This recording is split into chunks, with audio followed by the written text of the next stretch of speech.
आज तक आपने सुना होगा कि इब्लीस हमेशा इंसान को इबादत से गुमराह करने की कोशिश करता है, मगर आज की यह कहानी इतनी अजीब है कि इसे सुनकर आप हैरत में पड़ जाएंगे। एक शख्स अंधेरी रात में नमाज अदा करने के लिए अपने घर से निकला। रास्ता बहुत अंधेरा था और चलते हुए उसे ठोकर लग गई। वह मुंह के बल गिर पड़ा और कीचड़ से लथपथ हो गया। गंदे कपड़े देखकर वह वापस घर लौटा, लिबास बदला और फिर से मस्जिद की ओर रवाना हुआ। अभी कुछ ही कदम चला था कि उसे दोबारा ठोकर लगी और वह फिर गिर पड़ा, मगर उसकी हिम्मत कम न हुई। वह फिर घर लौटा, कपड़े बदले और एक बार फिर मस्जिद की ओर बढ़ा।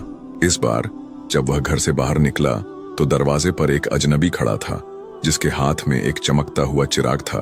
अजनबी चुपचाप उसके आगे आगे मस्जिद की तरफ चल पड़ा। चिराग की रोशनी में इस बार रास्ता साफ नजर आ रहा था और वह बिना किसी मुश्किल के मस्जिद पहुंच गया। मस्जिद के दरवाजे पर वह अजनबी ठहर गया और नमाजी अंदर चला गया। नमाज अदा करने के बाद जब वह बाहर निकला तो देखा कि वह अजनबी अभी भी खड़ा था, मानो उसे घर छोड़ने आया हो। नमाजी को अजनबी पर शक हुआ और उसने उससे पूछा, आप कौन हैं? अजनबी ने जवाब दिया, मैं इब्लीस हूँ। यह सुनकर नमाजी हैरान रह गया और बोला, शैतान मुझे मस्जिद तक कैसे छोड़ने आया?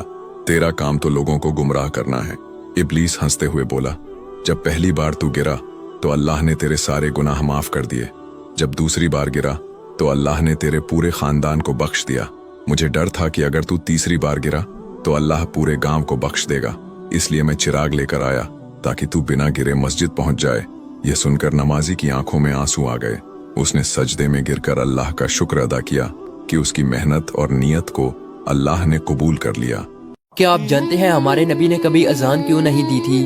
तो हमारे नबी ने फरमाया, अगर मैं अजान दे दूं तो मेरी आवाज़ सुनकर दुनिया की सारी महलूक उस आवाज़ के पीछे चली आ जाएगी और हर एक चीज़ अपनी जगह रुक जाएगी, चाहे वो इंसान हो या अल्लाह के वास्ते मेरे चैनल को सब्सक्राइब शेयर करें।